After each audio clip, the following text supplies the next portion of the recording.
los niveles de voltaje que manejamos a nivel del Ecuador. En generación, al menos en la parte de potencia, Coca-Cola, Hidropaute, San Francisco, Huangopolo, las más grandes, todas están a nivel de 13.8 kilovoltios en generación. Para transmisión tenemos tres niveles de voltaje: 138, 230 y 500 kilovoltios para transmisión. Para subtransmisión, lo que es CENEL, con 11 unidades de negocio a nivel del país, es una corporación, un solo nivel de voltaje, 69 kilovoltios en subtransmisión. La empresa eléctrica Quito, la empresa eléctrica Ambato, tienen otros niveles. Hacia el nivel superior, solo la empresa eléctrica Quito utiliza 138 kilovoltios también para subtransmisión. Es decir, ellos tienen 138, 69, 46. Ambato tiene 69, 46 como subtransmisión.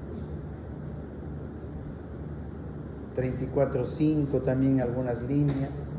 CENEL les facilita. CENEL solo es 69. Y para distribución, CENEL, muy simple, todo es 13.8 kilovoltios. CENEL, todo es 13.8 kilovoltios. Las otras 9 empresas eléctricas en el Ecuador, Ambato, Quito, Riobampa, la del Austro, la de Loja, la de Azogues,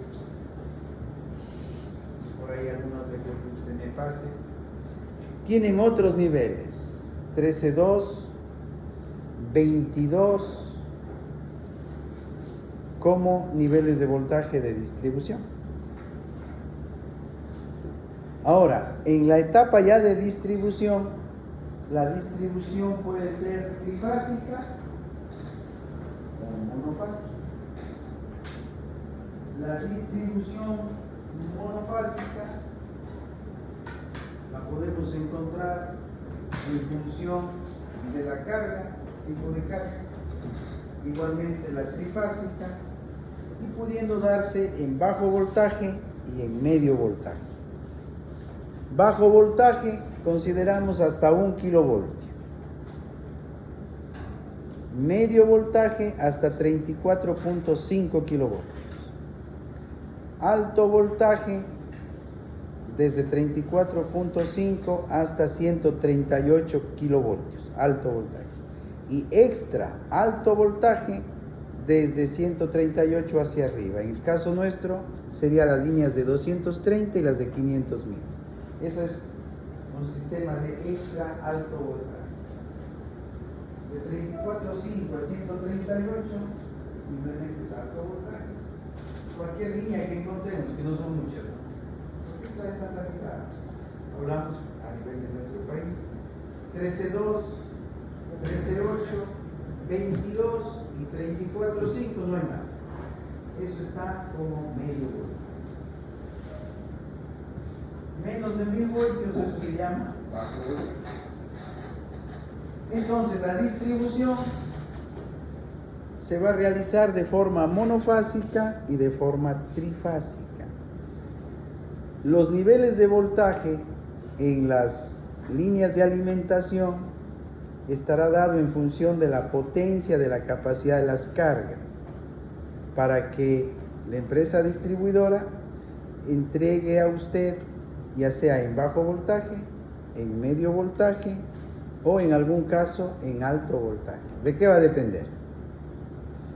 De la capacidad de la carga, ¿no? Si vamos con una carga pequeñita, ¿cuál? La residencial.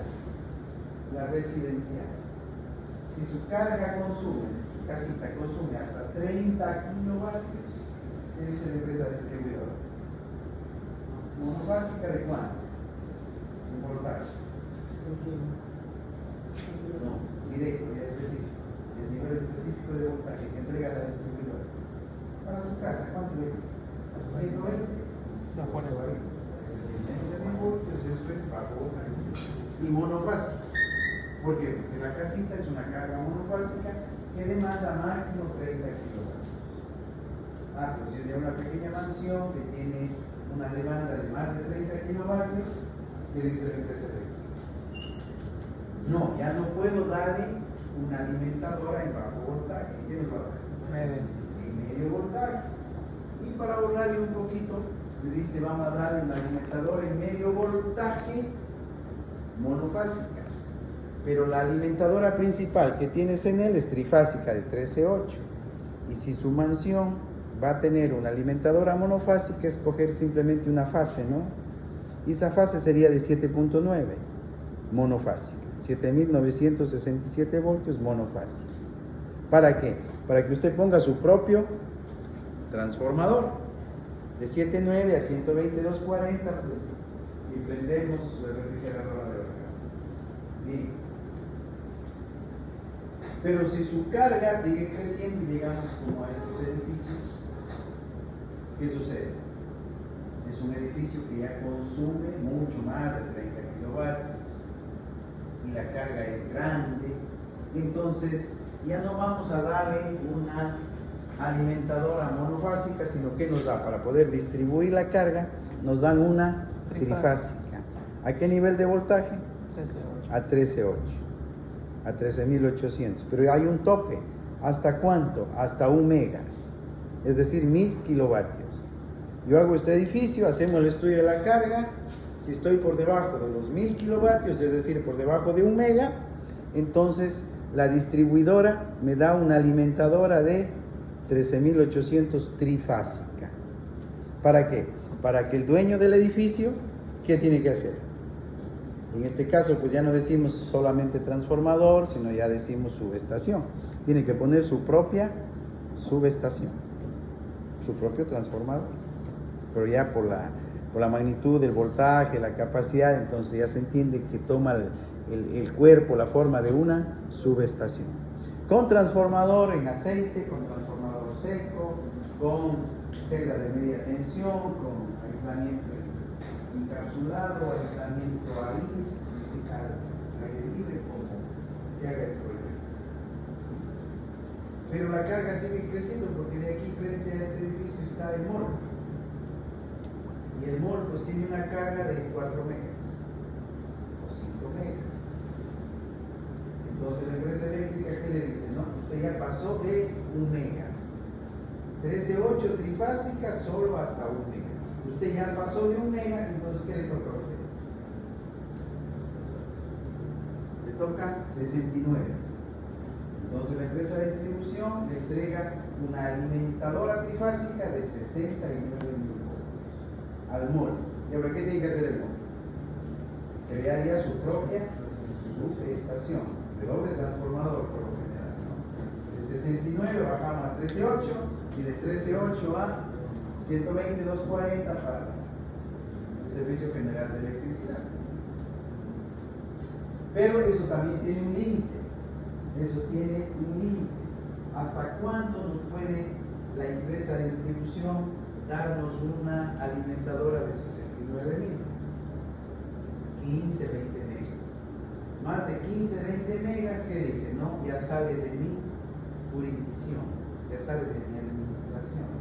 Entonces usted tiene que ir directamente a lo que se llama el mercado eléctrico mayorista. Directamente ya, a través del ministerio, a través de Arconel. ¿Para qué? Para que, dependiendo, porque son industrias, ¿no? La Cemento Nacional, Coca-Cola, Favorita, etc. Son empresas grandes que van a demandar 100. Andes, por ejemplo, es una monstruosidad. ¿Qué demandan? 150, 200, 300 megavatios. Son 3 turbinas de hidropower que se van a comer solitas.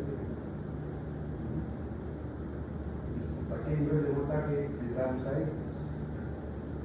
138 ya casi nada, directamente 230. Entonces, por ejemplo, La Cemento Nacional tiene una alimentadora trifásica de 230.000 voltios. ¿Qué tendrá que hacer la empresa? Bien, poner sus propias subestaciones. 238, 138, 230, 138, 69, 13.8 y a los voltajes que se requiera para trabajar en la industria. Pero ya escapa de la área de distribución. Distribución solo hasta 69. Quito es el único que tiene algunas líneas de distribución a nivel de 130. Si se van a trabajar, se van a vivir en otro país, hay que ver los niveles de voltaje con los que ellos trabajen, pero los conceptos van a ser iguales, ¿no? Lógicamente nosotros acá en Ecuador tenemos la regulación, por ejemplo, de los 30 kilovatios para la monofásica en bajo voltaje residencial. Si vamos a Perú, Colombia, posiblemente 35, 40, no sé cómo están. Si vamos a Argentina, vamos a los Estados Unidos, pero siempre hay los niveles, ¿no? Lo que va a cambiar son los valores como tal. Y así es como va a funcionar un sistema de distribución, partiendo de una empresa responsable de todo ese trabajo. En el Ecuador se llama CENEL Guayas Rodillo, CENEL Milagro, CENEL Esmeralda, CENEL El Oro, CENEL Santa Elena, CENEL 11. Y las otras partes del país están con empresas eléctricas que no han logrado unificarse aún a la corporación. Es como las que he dicho, ¿no? Van para Ambato, Ambato tiene su propia empresa, se llama Empresa Eléctrica Ambato. Van a Riobamba, Empresa Eléctrica Riobamba. ¿Preguntas? Ninguna.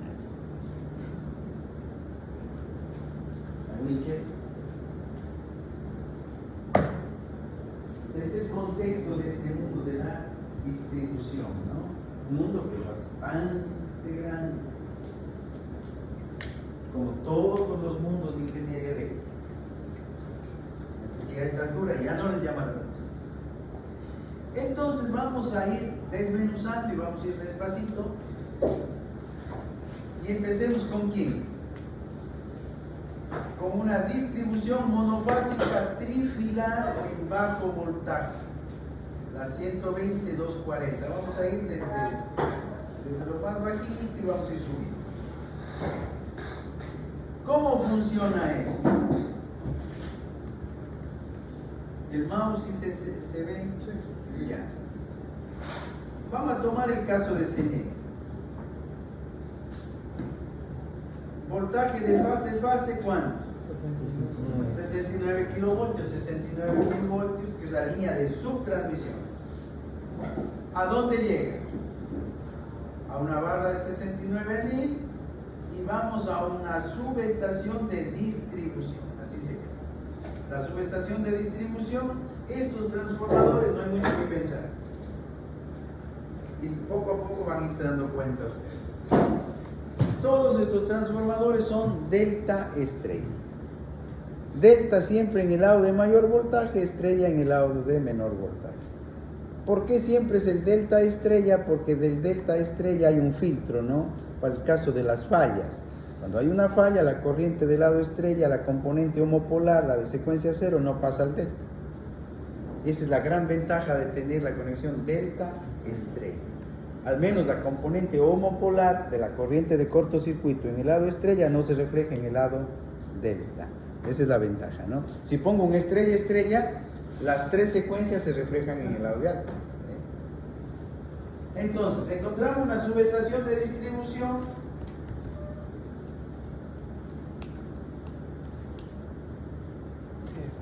sin pensarlo mucho, es delta estrella. El transformador que vamos a encontrar ahí es un transformador que le llamamos el trafo o transformador de potencia, que debe estar de acuerdo a nuestra regulación, por supuesto mayor a omega, ¿no? Mayor a omega. CENEL, las subestaciones, en el caso de estas subestaciones, las encontramos públicas y privadas. Las públicas son las que invierte CENEL y están directamente administradas por CENEL, CENEL normalmente hace mínimo de 12. Mínimo de 12, y cuando tienen la oportunidad de un espacio físico, que ya dentro de las ciudades no es tan fácil porque el terreno cuesta, es muy costoso, pero cuando disponen del espacio físico, por lo general colocan 2 de 12, 2 de 16, 2 de 24. Son valores clásicos de las subestaciones públicas, con transformadores de 12, 16, 24 megas. Las subestaciones privadas, vamos a suponer el caso del mall, una cuestión privada, tiene un dueño particular, y ellos necesitan una alimentación de 5 megas. ¿Para qué vamos a poner 12? 5 megas. CENEL simplemente llega, esa subestación ya no es de CENEL. CENEL, ¿cómo hace? Llega simplemente con la línea de... Hasta aquí llega CENEL. Con la línea de 69.000, le entrega a usted y usted pone su subestación. Entonces va a ser transformadores pues más pequeños, ¿no? Más pequeños. Pero pues repito, cuando CENEL hace su proyección, hace su inversión, mínimo 12 megas.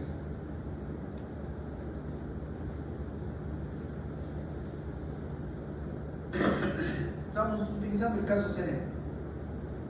Aquí podríamos encontrar un caso, por ejemplo, Riobamba. ¿Qué podrían encontrar? 69 en el lado delta y en el lado estrella 22. También, aparte de 13.8. También podríamos encontrar 13.2, 22, 13.8. CENEL, como dije, se queda exclusivamente en 13.8. El lado estrella siempre va a tener la obligación de que de un sistema de puesta a tierra, que en el caso de una subestación pues es una malla bien bonita, que ya a lo largo del curso esperemos poder hacer algún ejercicio de la malla de puesta a tierra de la subestación, y que a su vez se convierte en el neutro del sistema. De ese punto va a salir el neutro del sistema. Y al final esto es trifásico 13.8 y tenemos la trifásica RST, y del punto de conexión hacia el sistema de puesta a tierra sale el neutro. Línea de distribución trifásica aérea en medio voltaje, con un voltaje de fase 13.8, eso significa un voltaje de fase de 7.967 voltios. ¿Está bien? Entonces vamos a tomar esa primera línea y vamos a sacar un primer valor de voltaje ya de servicio. ¿Y cuál es el primer voltaje de servicio? El de 120, 240 monofásico, como si fuera para una casita o un conjunto residencial, ¿no es cierto? El primer, como digo, voltaje de servicio. ¿Cómo hacemos el trabajito? ¿Qué hacemos? Un transformador que se sabe de memoria, que es el famoso transformador de distribución. Entonces repasamos un poquito el transformador de distribución. ¿Qué debe tener? Un devanado de media tensión de 7.967 con sus terminales o polaridad de media tensión H1, H2, y sus dos devanados de 120 voltios en el secundario, con su toma central que normalmente lo llamamos el X0, y que desde ese punto va a salir el neutro. De la línea 1 al neutro 120 voltios, del neutro a la línea 2 120 y de la línea 1 a la línea 2 240. Por sus estudios previos ustedes saben que esto de aquí es un sistema monofásico trifilar. ¿Por qué? Porque línea 1 neutro está en fase con neutro línea 2 y por lo tanto línea 1, línea 2 tienen el mismo ángulo. Los tres voltajes están a 0 grados, ¿no? Línea 1 neutro a 0 grados, neutro línea 2 a 0 y línea 1 línea 2 a 0. Tres fasores a 0 grados. Eso es un monofásico. Ah, no. Eso es un monofásico. Por eso se llama el sistema trifilar monofásico. Trifilar monofásico. Ahora, ¿qué tenemos ahí? De entrada, ¿qué necesitamos? Para que esto de aquí dice una cajita para poder hacer el esquemático, el diagrama, ¿no? ¿Qué es esto? Un fusible. ¿Qué hace un fusible? Vamos. Es la parte del fusible es la protección contra sobrecorrientes en media tensión. ¿Cuándo puede tener sobrecorrientes usted? Cuando tenemos una sobrecarga, cuando tenemos fallas a tierra, claro, gravísimo, y cuando tenemos fallas a tierra, es un cortocircuito, y cuando tenemos no, o sea, una falla, como es monofásico, falla a tierra, ¿ya? O cualquier corriente de falla, entendiéndose que hay un cortocircuito. Pero también hay sobrecargas. ¿Qué más? Y una sobrecarga natural, porque al principio se hace un proyecto porque había un conjunto habitacional de 50 casas o 2 sectores con 200 casitas. Y después de 2, 3, 4, 5 años empezaron a hacer más casitas y se siguen alimentando de la misma línea. ¿Qué va sucediendo? Va generando sobrecarga y la corriente va subiendo. Ese fusible que está ahí tiene que ser la protección contra sobrecorrientes, dice. ¿De dónde pueden nacer las sobrecorrientes? Fallas, principalmente falla tierra, o de manera general fallas, cortocircuitos, 2 sobrecargas, y nos falta una tercera. ¿Cuál sería esa tercera?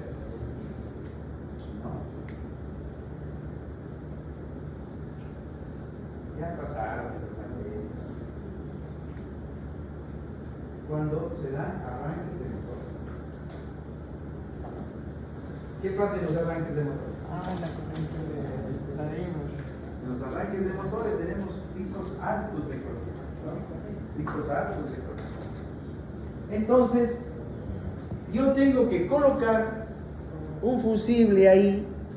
Tengo que colocar un fusible que sea capaz de ¿qué? De enfrentar, que sea capaz de enfrentar esas situaciones que son parte de la vida de la línea, del alimentador.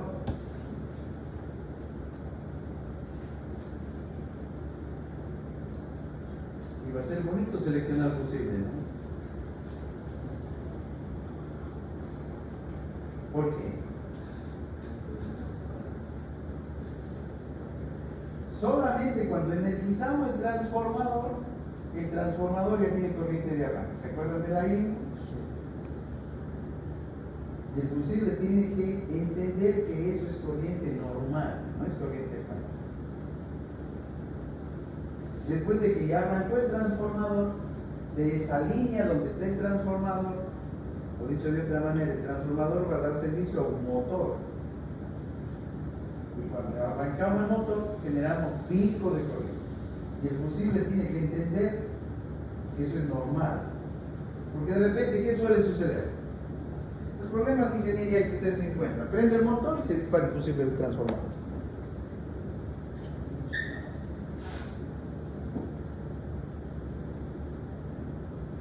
Llamen un técnico. El técnico pone un fusible más grande. Tanto lío, que es $5 ya tengo. Y ahora no dispara nunca.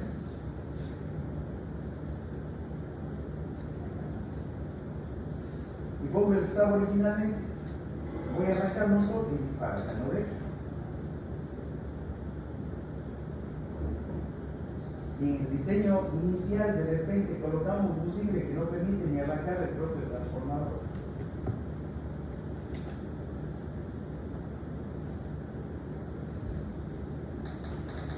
¿Cómo se llama la materia?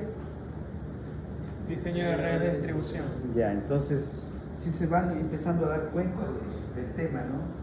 Diseño de redes y empiezo a pensar no sé qué cosas, ¿no? Vamos así, cosita a cosita. ¿Cómo seleccionamos el fusible? Hay que analizarlo al fusible. Y rápidamente, ¿qué podemos decir por ahora? El fusible, nosotros abrimos el manual y ¿qué encontramos? Fusibles de acción rápida, de acción lenta, de acción inversa, etc. Vamos a ver las pruebitas de los fusibles.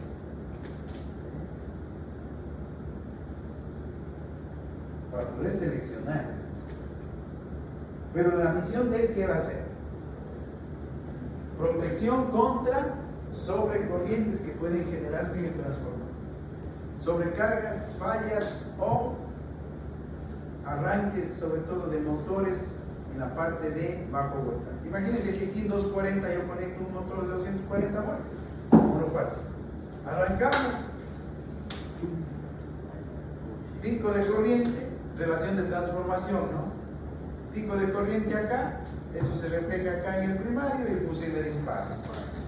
No puede hacer eso. Tiene que dejarlo que el motor arranque. ¿Qué más tenemos? Seguimos en media tensión. El fusible es la protección contra sobrecorriente y media tensión. Tenemos el DPS, que es el símbolo del DPS. ¿Qué hace el DPS? Es el descargador de sobrevoltajes. El DPS fundamentalmente está para, son los conceptos, para proteger, como dice la palabra, sobrevoltajes, fundamentalmente de tipo atmosférico, que es lo complicado. Cuando construimos el transformador, los fabricantes van a darle un nivel de aislamiento al transformador. Y usted dice, esta máquina va a soportar ¿cuántos voltajes?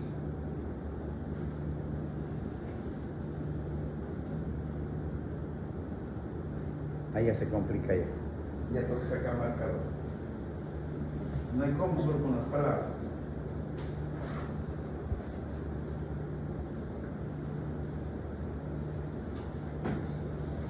Aquí está el transformador.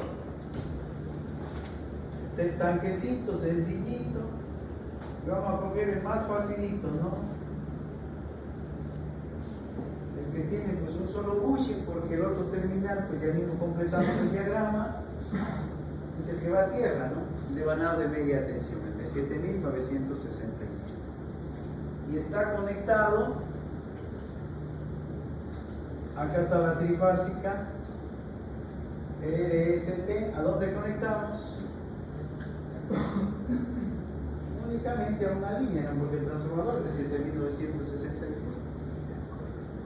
Entonces, cuando el fabricante va a construir el transformador, él dice, esta bobina de aquí, que es la de media tensión, ¿qué voltajes va a recibir? ¿Qué voltaje va a recibir?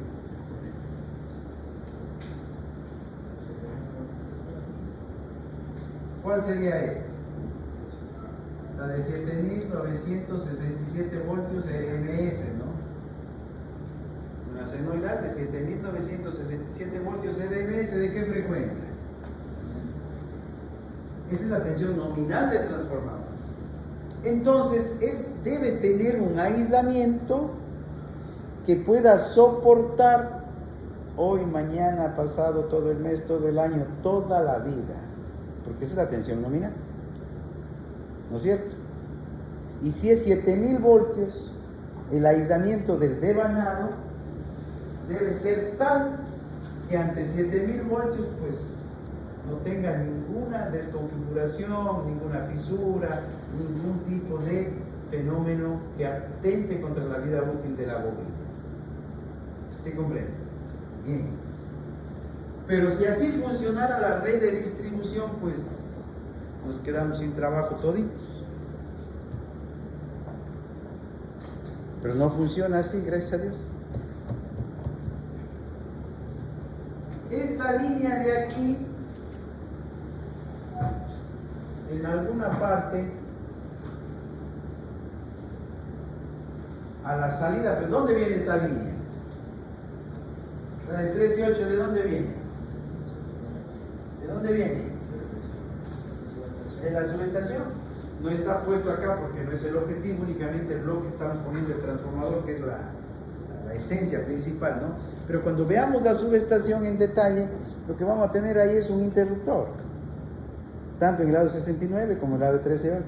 ¿Y qué es el interruptor? El que me va a permitir abrir y cerrar la línea. Entonces, en algún momento yo tengo que energizar la línea de 13.800. ¿En dónde? Allá en la subestación. Cuando yo cierro el interruptor aquí, se genera un sobrevoltaje que se llama el sobrevoltaje de, es decir, imaginemos que todo estaba bonito. El momento que cerramos el interruptor, aparece un pico de voltaje. Y cuando abrimos el interruptor, también suele darse otro pico de voltaje. Un pico. Y a estos picos de voltaje le vamos a llamar, es el sobrevoltaje por maniobras. ¿Maniobras de qué? Maniobra de o conmutación o switcheo, también se encuentra en la literatura, ¿no? Es la maniobra, en este caso, de energización y desenergización de líneas. Pero se va complicando, ¿por qué? Porque hay unos dos amigos que son complicados también. Porque en esta línea, ¿qué puede estar conectado? Un banco de capacitores. ¿Para qué se utilizan bancos de capacitores? Cuestión de control de factor de potencia, etcétera, etcétera. En una línea alimentadora de 13.8, pues vamos a encontrar bancos de capacitores por todos lados. Pero ese banco de capacitores igual va a tener un control, ¿no? No es que está conectado directo a la línea. En algún momento se cierra, en algún momento se abre. Y cada vez que se abre o se cierra un banco de capacitores, ¿qué va a generar? Un pico de voltaje. Y para controlar el voltaje de la línea, porque cuando en algún momento la línea se quede a vacío, ¿qué va a pasar con el voltaje? Va a subir. Va a subir.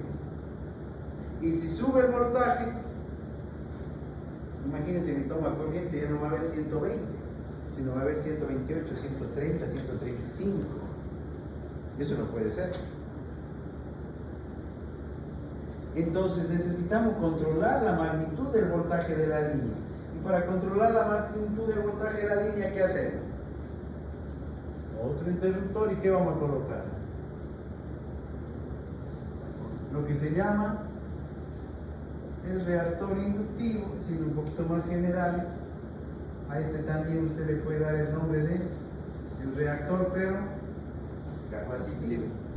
Entonces en la línea vamos a encontrar dos tipos de reactores: el capacitivo, que son bancos de capacitores, y el inductivo, que son bancos de inductores. ¿Para qué utiliza usted el reactor capacitivo? ¿Para qué utilizamos capacitores en la línea? Para elevar los niveles de voltaje. Para subir el voltaje. Porque cuando esté conectada toda la carga en la línea, en cambio, ¿qué sucede con el voltaje de la línea? Se cae. Y al transformador ya no le llega a 7.967, le llega a 6.500. Y el grado 120-240 llega a 105. Ya hace huelga el señor. ¿No? Pues hay que subir el voltaje porque está conectada toda la carga, posiblemente, o hay sobrecargas, lo que sea. Entonces, el capacitor, ¿cómo sube el voltaje? Mejorando el factor de potencia. Al mejorar el factor de potencia, baja la corriente, y al bajar la corriente, pues baja la caída de tensión y sube el voltaje. Fin. Pero ahora viene al revés, la línea se queda sin carga o con muy poquita carga. Después de las 12 de la noche, ¿qué sucede? Mañana todos vamos a dormir, todo se apaga, la línea queda con poquita carga. Y en ese momento, ¿qué va a suceder? El voltaje, en cambio, ahora sube. Y en la línea ya no hay 7.967, sino que ahora hay 8.500. Y al toma corriente puede llegarme 135. No. Entonces necesitamos el efecto contrario, el reactor. ¿Qué va a hacer el reactor? Generar potencia reactiva inductiva, lo cual va a hacer que el factor de potencia se atrase un poco, suba un poquito la corriente y bajamos el voltaje. Porque generamos mayor caída de voltaje ahora, ¿no? Bonito eso, ¿no? Pero está ahí permanente. Automático. Entonces, claro, o sea, no vamos a tenerlo ahí sentado todo el día y subir, no. Los bancos de capacitores son por distintos pasos, pues, ¿no? Pasos de bancos de capacitores igual que los reactores. Distintos pasos de reactores. Y que automáticamente a través de un sensor conectado aquí en la línea vamos a ir más inductancia, menos inductancia, más capacitancia, menos capacitancia. ¿En función de qué? En función del voltaje que usted requiere. Le falta el tema de tesis. ¿Cómo? Automático. En la línea de 13.8. Y lo mismo se va a aplicar para las líneas de 69 y no digamos para las líneas de transmisión. En 13.8 no se utiliza esto, pero aprovecho el dibujito. En 69, en lo personal no he encontrado, no he visto, no conozco. Si alguien encuentra, pues nos avisa.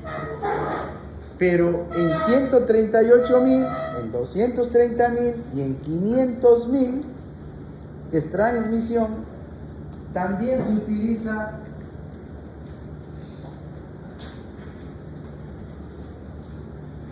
¿qué es esto? Un MS, un motor síncrono. ¿Qué hace el motor síncrono? Es un motor que trabaja con factor de potencia en adelanto, es decir, inyecta potencia reactiva capacitiva a la red. Y es un motor, pues, que de repente usted llega a una subestación, las subestaciones de potencia, y encuentra este motor y simplemente solo por la parte física ya le llama la atención y dice, ¿qué hace un motor aquí en la subestación? Y de repente se confunde, dice, a lo mejor no es un motor, es un generador. Y lo empieza a mirar bien, dice, pero no tiene motor primario. No tiene motor primario, entonces no es generador, es motor. Y le busca algo que esté en el eje y no hay nada en el eje. O sea, lo tienen de adorno. Para más FPS. Y si está en marcha, lo encuentran trabajando por sin ninguna carga. Definitiva, lo encuentran trabajando a vacío. Y usted se pregunta, ¿por qué ese motor está trabajando a vacío? No hace ningún trabajo. Está gastando energía sin motivo. No. Es un motor síncrono que justamente trabaja a vacío, no hay carga en el eje para no consumir potencia activa. Y en ese momento lo único que él está haciendo es generando potencia reactiva. Se está convirtiendo en una fuente de voltios amperios reactivos capacitivos que está entregando a la red. Hace el mismo trabajo que hace el capacitor. ¿Qué trabajo hace el capacitor? Entregar a la red donde está conectado voltios amperios reactivos en adelanto, ¿no es cierto? Eso es lo que hace el motor síncrono. Entonces, ¿para qué le vamos a poner carga? Pues no. Porque si le ponemos una carga, va a consumir vatios. No ese es el objetivo. Esto lo van a encontrar en subestaciones de potencia. Bien, aparte de reactores y grandes bancos de capacitores.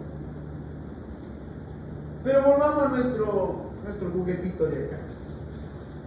Miren estos, aquí hay controladores. Controlador de la línea, controlador de elementos que me van a ayudar a controlar el nivel de voltaje. Y para hablar con un poquito más de propiedad, cuando hablamos del control de las variables de una línea, estamos hablando de una palabrita que se utiliza bastante, ¿no? Que se llama la estabilidad. En este caso estamos hablando de estabilidad de voltaje. Porque otra va a ser la cuestión de la estabilidad de la frecuencia, que es otra variable crítica. voltaje y frecuencia debemos de mantener constante en las líneas. Pero las respuestas naturales de las líneas no es constante en función de las cargas. ¿Y las cargas cómo son? Conecta, desconecta, como usted quiera. Bien. Aquí o acá también, donde sea, siempre que se den switcheos o maniobras, por eso se llama así, ¿no? Switcheos, maniobras, conmutación, conecta, desconecta, cualquiera de estos elementos, ¿qué va a generar en la línea? Picos de voltaje. Picos de voltaje. Los valores exactos lo vemos en una lámina más adelante, ¿no? Para ir definiendo 1.5, 2 veces por unidad pueden ser estos picos, ¿no? Entonces volvemos al transformador. Usted está buscando un aislamiento que garantice la vida útil del transformador. Aislamiento para 7967 voltios de manera permanente a 60 Hz. Lo primero que debe cumplir el aislamiento es su transformador. Segundo, yo necesito que el transformador soporte ¿qué? Sobrevoltajes tipo maniobras, y que va a ser un pulso de voltaje y ya no a 60 Hz, de otra frecuencia. ¿Está bien? Seguimos. ¿Qué más sucede? ¿Qué más sucede?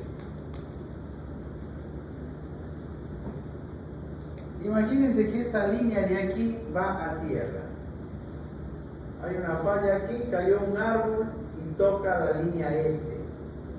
Si hay una falla a tierra en la línea S, ¿qué sucede en las líneas sanas? Se genera un sobrevoltaje. El voltaje de la línea S se va a cero, pues no, ¿por qué? Porque se va a tierra. Pero en las líneas que quedan sanas significa que no están siendo afectadas por la falla, por el cortocircuito, el árbol no está tocando esas líneas, solo toca la línea S. Entonces aquí aparece otro pico de voltaje, un sobrevoltaje que se llama clásico, ¿no? Este nombrecito es muy importante, TOP, sobretensiones temporales, en inglés, ¿no? Sobretensiones temporales, los voltajes TOP. ¿Qué es eso? Un pico de voltaje que aparece en una línea, siempre se utiliza esta palabrita porque nos permite entender mejor, en la línea sana, cuando alguna de esas fases sufre una falla a tierra. Entonces el aislamiento del transformador, mire, tiene que soportar voltaje nominal, ¿qué más? Sobrevoltajes por maniobras o switcheros, ¿qué más? Sobrevoltajes temporales, los top, ya van 3 voltajes. ¿Qué más tiene que soportar?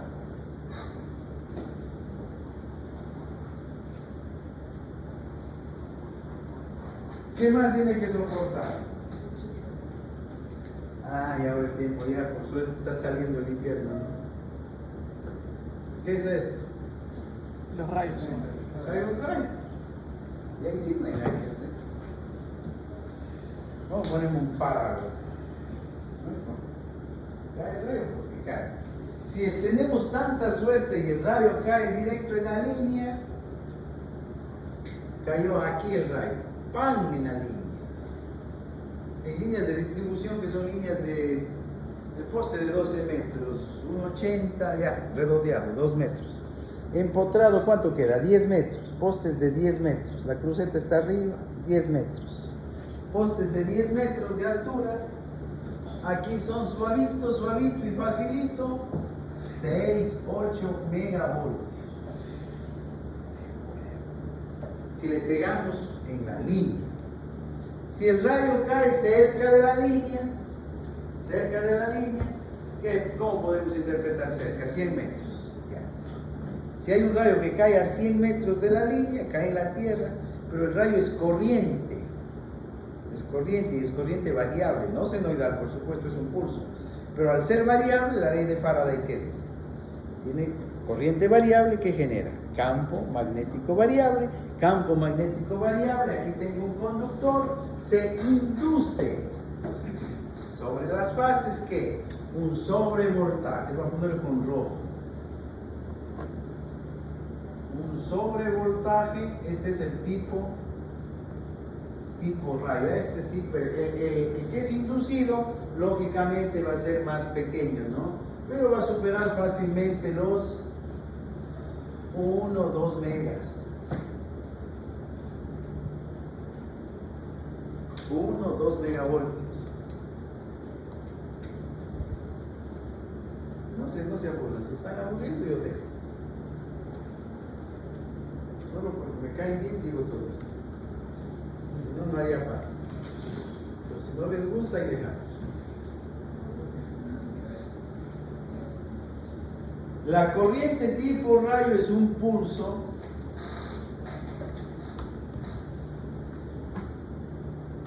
que se define de esta manera, y a este se le llama el tiempo de frente de onda, y se toma el caso IEEE, el 50% del valor pico, la I0 que se llama, la I0 pico. ¿Qué significa? Cuando nosotros escuchamos, no te duermas, un rayo de, si no ya no sé, un rayo de 100 kiloamperios, que es promedio, ¿no? Aquí en Ecuador, aparte de la costa, el promedio está entre 37, 40, 45 kiloamperios, el promedio. Pero hay rayos que han llegado, hay registros, ¿no? Que han llegado aquí en el Ecuador, rayos de 160, 180 kiloamperios, rayos fuertes. Entonces hagamos un ejemplo, pongamos un rayo de 50 kiloamperios, pequeño, está ahí dentro del rango del promedio. ¿Qué significa un rayo de 50 kiloamperios? Que al 50%, es decir, a los 25 kiloamperios, vamos a tener los puntos de análisis.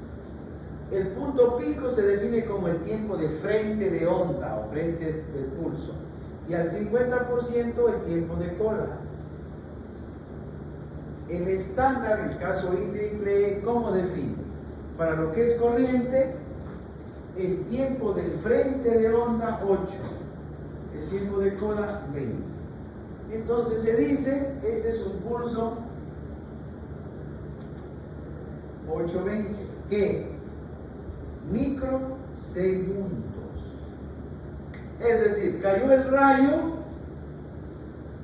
y la corriente empieza a dispararse, ¿no? Y llega, cuando cae el rayo, ¿qué valor tiene? 0. Y empieza a crecer. ¿Y en qué tiempo llega a 50 kiloamperios? ¿En cuánto tiempo? En 8 microsegundos. Y una vez que llega al pico, ¿qué sucede? Empieza a decaer rápidamente, y al 50%, es decir, cuando está pasando nuevamente por 25 kiloamperios, ¿qué tiempo ha pasado? 20 minutos. Es la razón por la que le dicen a usted, ¿no? Le cae un rayo y no murió. No. ¿Y el rayo de cuánto? De 50.000 amperios y no murió. ¿Por qué? Porque la respuesta del cuerpo está en función del tiempo. ¿Cómo que no? Claro. El límite de soportabilidad. Eso dura 20 microsegundos. Las personas se lesionan, las personas pueden llegar a perder la vida, por supuesto, pero no necesariamente, por por el estado de shock, por el estado de pérdida de conocimiento, porque se le fundieron los pulmones, no necesariamente. Puede perder la vida porque el momento que se da una descarga de ese tipo, usted va a sentir una onda expansiva muy fuerte, que lo puede levantar y lanzarlo contra. El golpe que siente cuando se da contra una estructura, con el piso, lo que sea, ahí puede perder la vida, o ahí se puede lesionar.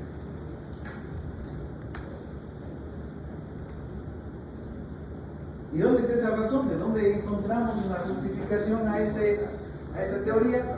Que el pulso es bien pequeño, pues, ¿no? impulso es bien pequeño. Entonces, dentro del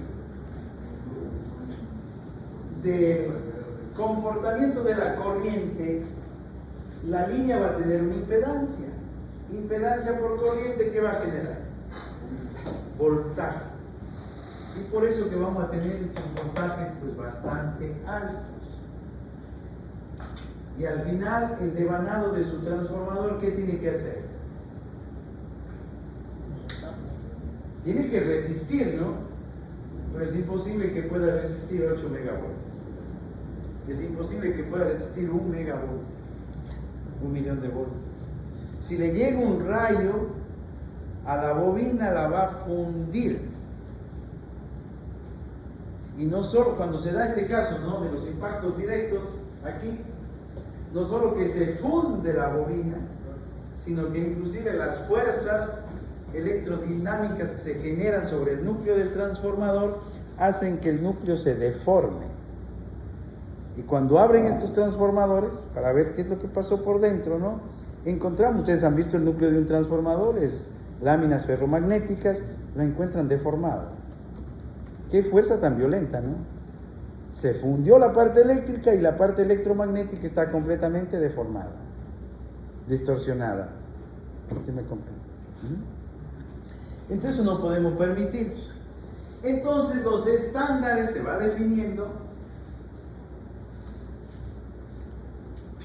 para las maniobras. Se exige, para todo lo que es switcheo, para todo lo que es maniobras, se exige el BSL. El BSL. ¿Qué significa el BSL? Nivel básico de aislamiento al impulso tipo maniobras. Y para las atmosféricas, para estas de aquí, se exige el BIL. ¿Qué significa BIL? Nivel básico de aislamiento al impulso tipo rayo. Acá en este lado del mundo, por lo general, tomamos como referencia IEEE, que es Norteamérica, ¿no? Pero por costos entran muchísimos sistemas, muchísima maquinaria del lado de Europa. Europa trabaja con la IEC fundamentalmente, ¿no? Pero aparte de la IEEE, aparte de la IEC, tenemos una gran cantidad de normativas. Europa la une, acá en Sudamérica un poco también hay una que se llama la SIGRE, y etc. Entonces, cuando se va a construir un transformador, el constructor va a alinearse a alguna norma, porque luego él tiene que entregar el datasheet de la máquina. Y usted como ingeniero, en cambio, ¿qué es lo que está preocupado? De encontrar esta información, pero referido a qué norma. Porque hay proyectos, sobre todo a nivel de públicos, a nivel de gobierno, en donde la exigencia de la necesidad, la exigencia del requerimiento, ellos definen la normativa. Dice, queremos hacer este proyecto bajo norma ASTM, bajo norma IEC, bajo norma IEEE. Si el proyecto es así, pues es el requerimiento del que va a pagar, del dueño. Y si la exigencia es esa, ¿qué hace usted como ingeniero? ¿Qué va a buscar? Un transformador, pero construido bajo ¿qué norma? Que coincida, que esté de acuerdo con la exigida por el que requiere el proyecto. Y cuando ve el auditor, ¿qué hace el auditor? Porque como ingenieros o podemos estar trabajando en el lado del proyecto, podemos estar trabajando del lado del requerimiento, definiendo las condiciones para el requerimiento, o también podemos estar trabajando ¿en dónde? En el lado de la auditoría técnica. Usted está trabajando en un proyecto de auditor, ¿qué va a revisar? Que la máquina, el transformador y todos los elementos que vayamos utilizando en el sistema cumplan con esas normas que están pedidas en el requerimiento. Entonces, aquí vamos a encontrar las bonitas tablitas, ¿no? Las bonitas tablitas dadas por las normas. Yo les daré de ejemplo, no sé, la IEEE, la IEC posiblemente. Y luego, si ustedes requieren ya en algún tema práctico, habrá que buscar la norma propia que se necesita, ¿no? Ejemplo, para que no quede así tan en el aire. Para un transformador de 7967 voltios voltaje nominal, ¿qué le dicen a usted? Este transformador, cuando se le hace una prueba de protocolo para decir está con el visto bueno, ingeniero firme, se fue, tiene que ser capaz de soportar que, como es de 7967 voltios, bajo norma IEEE, él debe ser capaz de soportar 110 kilovoltios, 110.000 voltios durante 30 segundos. Entonces, en la prueba de laboratorio, ¿qué se hace? Coge al transformador y le va a aplicar ¿cuánto? 110.000 voltios, pero no de frecuencia de 60 Hz, sino de qué frecuencia. Un pulso 820 hay que aplicar. Si le aplicamos 110 kilovoltios a 60 Hz, lo vamos a fundir. Claro, son 60 veces. Es un pulso 820 de 110 kilovoltios. Entonces, claro, en mi laboratorio yo tengo mis fuentes, ¿no? Es como que aquí tenemos el toma corriente de ¿qué? De 120 de 60 Hz. Yo necesito una fuente tipo pulso, tipo rayo, un pulso de 820 para hacer la prueba del aislamiento del transformador, para saber si está bien el pin.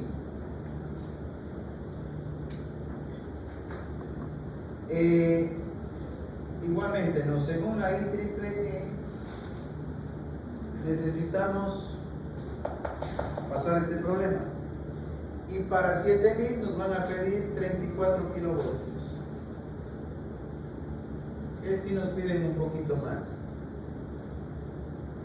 Tiene que soportar al menos un minuto, 34.000 voltios, pero no de 60 Hz. Esta de acá tiene un pulso, se estandariza parecido a esto, pero con un tiempo de frente 250 2500 ¿qué? Microsegundos. Es un pulso como este de aquí, pero un tiempo de frente de 250 microsegundos y un tiempo de cola de 2500 microsegundos. Entonces, cuando yo necesite hacer esta prueba de acá, esta es la fuente que necesito, ¿no? Regular los 34 kilovoltios, le aplicamos ¿cuánto? Un minuto y pasamos el BCE. El transformador está aprobado en su nivel de aislamiento para voltaje nominal, para impulsos tipo rayo y para impulsos tipo maniobras. Bien, más adelante sale información que va a ir complementando todo esto. Me adelanto un poco porque quedan espacios vacíos. Para poder justificar que yo no puedo dejar que lleguen ni los BCLs ni los BIL, ¿no? Estos niveles de aislamiento, porque van a enfrentar estos pulsos. Yo no puedo permitir que llegue un pulso de estos al transformador. ¿Por qué? Porque el transformador, para tener el visto bueno, con IEEE 110 kilovoltios, esta bobina aguanta 110 kilovoltios de un pulso 820 durante 30 segundos. ¿Ya qué más quiere? Estamos cumpliendo la normativa IEEE, lo máximo. Ya no podemos hacer más. Tremendo aislamiento. Pero cuando sucede el fenómeno natural, ¿cuánto llega? ¿Cuánto podría llegar? Imagínense este caso. No va a llegar 110.000 voltios. ¿Cuánto va a llegar? 8 millones de voltios. 8 megas. Entonces no hay aislamiento que aguante. No hay aislamiento que aguante. ¿Sí se da cuenta? ¿Sí se da cuenta? Para los impulsos tipo maniobras, es posible que aquí se genere 50, 60 kilovoltios, un pico, al energizar o desenergizar un banco reactivo de capacitores. Imaginemos un pulso de 60 kilovoltios. El transformador, cumpliendo con el estándar exigido por la norma, él está en 34. El fabricante dice 34 kilovoltios de pulsos tipo maniobras le aguanta el transformador. Pero en la realidad, ¿qué pasó? Estos pulsos superan fácilmente los 34. 50, 60, 70 kilovoltios puede ser. Y llega un pulso de estos al transformador, lo funde, lo quema, lo daña. Daña el aislamiento de las espiras, se rompe el aislamiento, se fisura, el cobre queda desnudo, espira con espira, ¿qué sucede? Un cortocircuito, ¡pum! Se acabó. Y por un lado es bueno porque tiene más trabajo el contratista. Pero por el otro lado tampoco, porque en cambio queda sin trabajo el ingeniero que diseña. Y dice, no, vamos por partes. Vamos a proteger esto. Si estos pulsos son los que van a poner en peligro la vida útil del transformador, ¿qué hay que poner? Son pulsos, son picos. ¿Qué hay que poner? Un supresor de picos. ¿No es cierto? Porque son picos, son pulsos. Un supresor de picos, un supresor de pulsos. Y el símbolo que estamos utilizando, ahí, ¿cuál es? Es este, que debe conectarse a tierra. Pero claro, técnicamente no se llama supresor de picos, sino ¿cómo se llama? ¿Cómo se llama este? El DPS, descargador de sobrevoltaje. Los técnicos y los buenos electricistas y la gente que trabaja en estos campos con mucha experiencia, muy buenos, sí, pero no han llegado a estas partes, tal vez a estos niveles. Ellos a este equipo suelen asociarlo como el pararrayo, el apartarrayo, y están hablando del supresor de picos,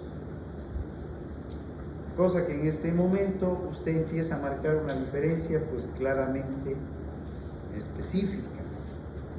Es lo mismo que la monofásica trifilar a la salida del transformador. Muchos técnicos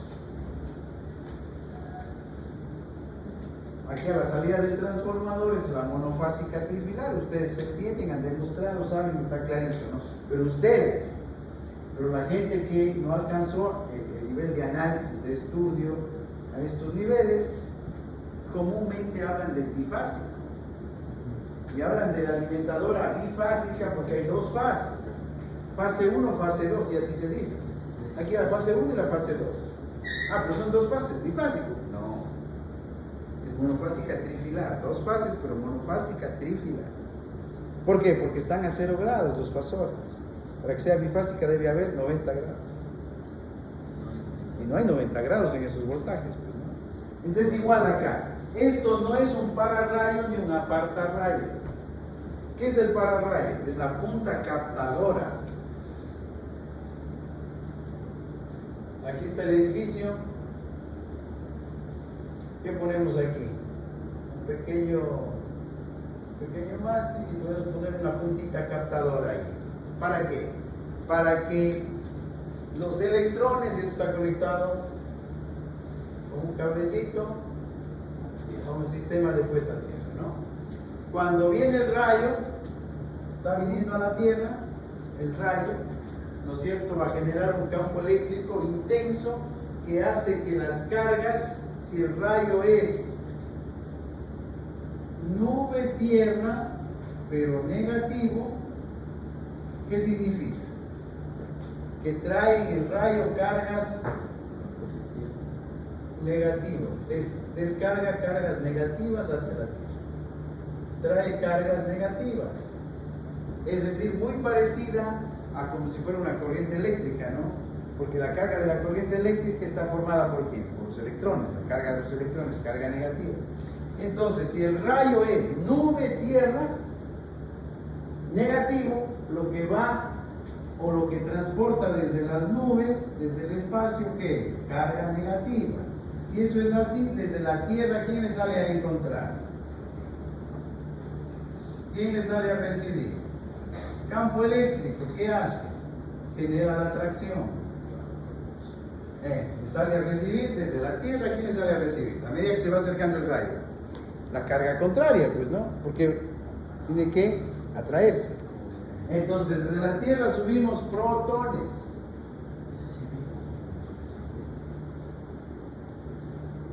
va a acercar, llega el rayo aquí y se descarga. El rayo siempre va a buscar ¿qué? El punto más alto. ¿Por qué? ¿Por qué? Porque en el punto más alto es donde se va a generar la espera de las otras cargas. Pero desde las nubes tenemos que también la posibilidad de rayos de carga positiva, decimos rayos positivos. Significa que de la nube, ¿qué viene? Ya no vienen electrones, ¿qué viene? Protones. Y si de la nube vienen protones, de la Tierra, ¿qué va a salir? Electrones, siempre carga contraria. ¿A dónde? A la punta. Y si aquí imaginemos que hay un super árbol, grandote, grandote, grandote, grandote, grandote, grandote, que supera la altura del edificio y la punta la puntita captadora. El árbol está haciendo lo mismo. De la raíz del árbol, ¿qué van a venir? Suben las cargas y el rayo pues ya no se dirige allá, sino se va para acá. Siempre busca la parte más alta. Esa es la razón por la cual ustedes en una línea de 13.800 en la parte urbana, ustedes recorren la línea pues y no ven muchos descargadores de sobrevoltaje. Ven a la salida de la subestación, al final de la línea, de repente por la mitad. A diferencia de las líneas de 69.000, que ya no se pone solamente un descargador, sino que se pone un hilo de protección para proteger toda la línea. Se llama el hilo de guarda, que está en la parte más alta. En las líneas de transmisión, por ejemplo, que son torres de 35, 40, 50 metros de alto, imaginemos las de 500.000 que pusieron ahora para Coca-Cola Sinclair.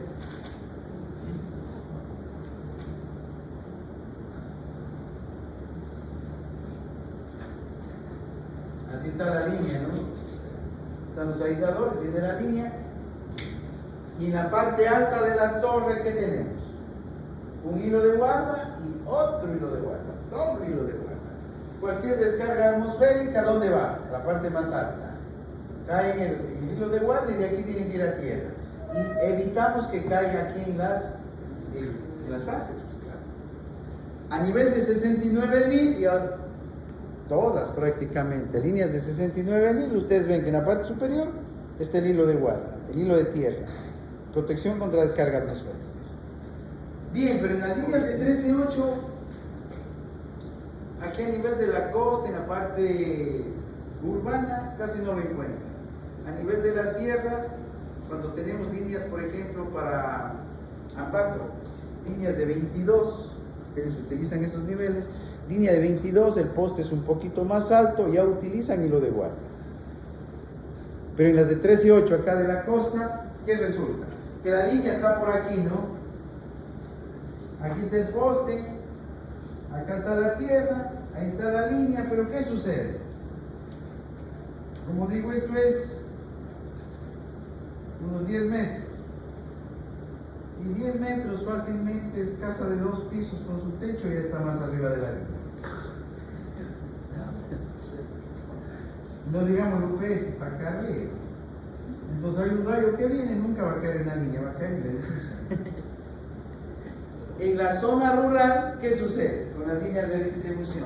No tenemos edificios tan cerca, pero ¿qué tenemos en cambio en la zona rural? Los árboles, que están superando la altura de la línea. Entonces el rayo cae sobre el árbol. Con eso estamos evitando el impacto directo, pero la inducción nadie lo sabe. Ahora, cuando hay zonas rurales, que es donde sí encuentran ustedes, las líneas tienen pues cada 2 kilómetros, cada 3 kilómetros se hace necesario colocar un descargador, o aunque sea línea de distribución de 13.8, colocar un hilo de guarda. ¿En qué tipo de zonas?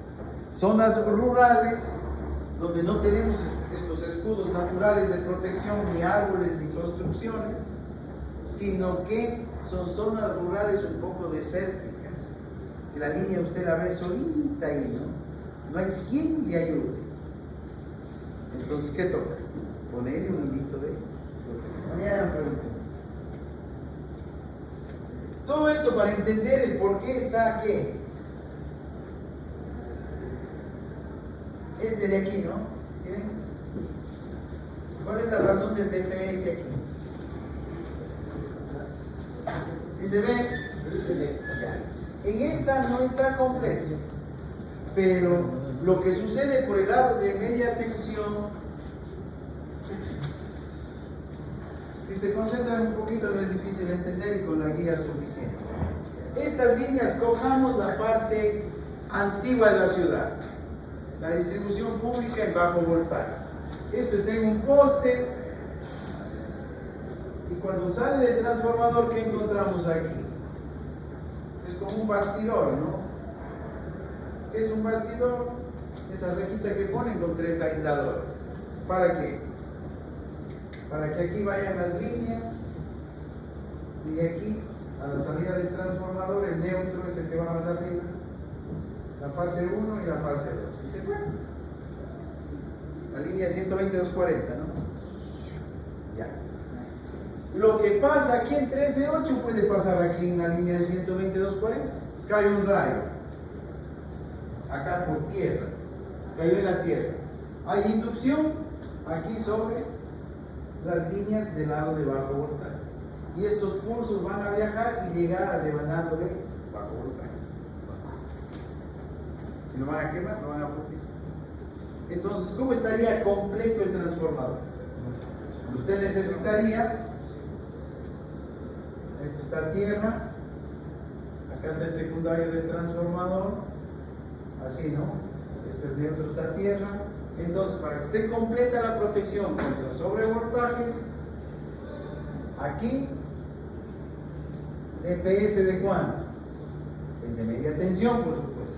Pero acá, ¿qué necesitamos? Un DPS para la fase 1 y un DPS para la fase 2. Entonces ahí nos quedaría el transformador protegido de los dos lados, ¿no? Contra sobrevoltajes. En el caso de bajo voltaje, exclusivamente para la atmósfera. En el caso de medio voltaje, atmosféricos y maniobras, switcheros. Esa es la razón del DPS que usted ve aquí y que no tiene colocado en el lado de bajo voltaje. En el lado de bajo voltaje, ¿qué protección tenemos? El disyuntor. ¿Qué hace el disyuntor? Lo mismo que el fusible.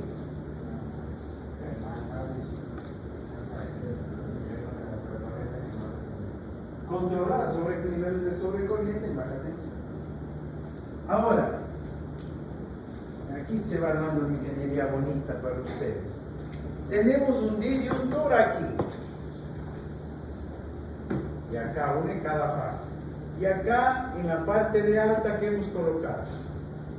Un fusible.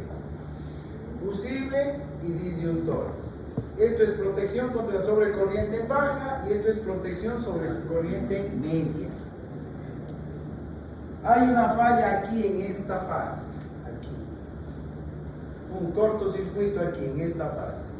¿Quién dispara primero? ¿Este o este? ¿Quién dispara primero? ¿El disyuntor de la fase en baja o el fusible en el devanado de media? ¿Quién dispara primero? Debe disparar siempre la protección que está más cerca a la falla, se dice, ¿no? Y si la falla está aquí, la protección que debe disparar es esta. Pero eso es en el diseño correcto de ingeniería, pero ahora en la práctica, ¿cómo hacemos eso? Y hay una falla y dispara este y este también. Así de fácil. ¿Cómo hacemos en la práctica? Eso de ahí tiene una técnica, ¿no? Que ya lo han, entiendo que ya lo han analizado, han hecho pruebas. No están con mucha ganas de colaborar. ¿Sí están con ganas de colaborar? Sí. Ah, ya, no parece. Esto de aquí tiene una técnica que se llama la coordinación de qué? De protecciones. Y entonces, como yo voy a estudiar al disyuntor y yo voy a estudiar al fusible, estos van a ser elementos de acción lenta por las sobrecargas, arranques de máquinas inductivas, etc. Entonces van a tener una curva de disparo inversa. ¿Qué significa la curva de disparo inversa? ¿Qué eje es este? Corriente, y esto es tiempo, ¿verdad? Es la curva de disparo. Así, ¿por qué se llama inversa? Porque a mayor corriente, vamos a poner dos niveles. Por ejemplo, 100 amperios. 100 amperios dispara en qué tiempo? Vamos a poner 5 minutos. Pero sube la corriente a 500 amperios, llego a la curva y mira dónde sale, 1 minuto. Para exagerar un poco. Para entender por qué decimos inversa. A mayor corriente, la acción es a menor tiempo. Mayor corriente, menor tiempo. Entonces, los elementos de protección fusibles y disyuntores son elementos de protección de curva inversa, relés térmicos, toda esta cuestión de protección. Van a ser curvas inversas.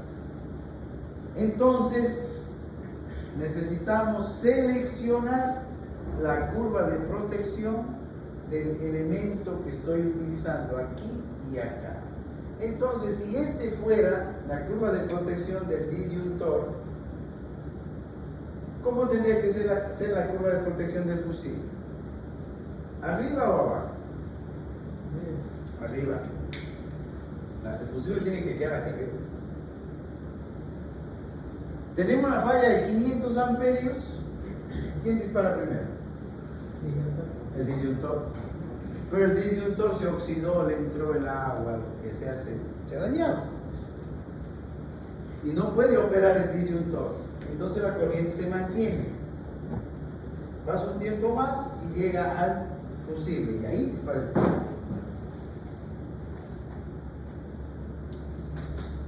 ¿Sí se da cuenta? Esas, claro. Esto de aquí, estas curvitas las vamos a practicar bastante. Entonces, cuando vamos a hacer una protección del transformador, usted dice, pero ¿y el transformador dónde está? Eso significa que el transformador también tiene una curva de soportabilidad térmica. Y esa curva estaría abajo o arriba de las curvas de la protección de corriente. La curva de soportabilidad térmica del transformador, ¿dónde estaría? ¿Abajo o arriba? Tiene que quedar arriba. Esta es la curva del transformador. ¿Por qué? Hubo falla de 500 amperios aquí. ¿Quién debe disparar? El disyuntor.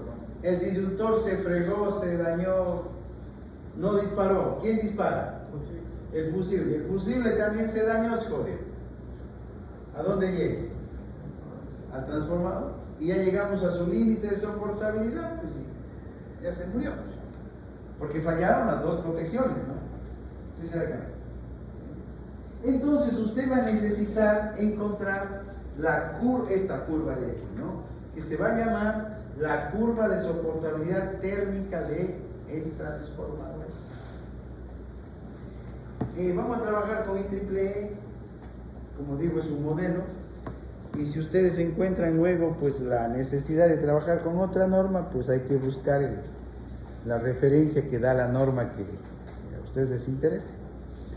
Y la IEEE pues hace 4 o 5 categorías de transformadores, entre monofásicos, trifásicos, de distribución, de potencia, los que están en dieléctrico, es decir, con aceites sumergibles, y los secos, para obtener estas. Es lo clave, ¿no?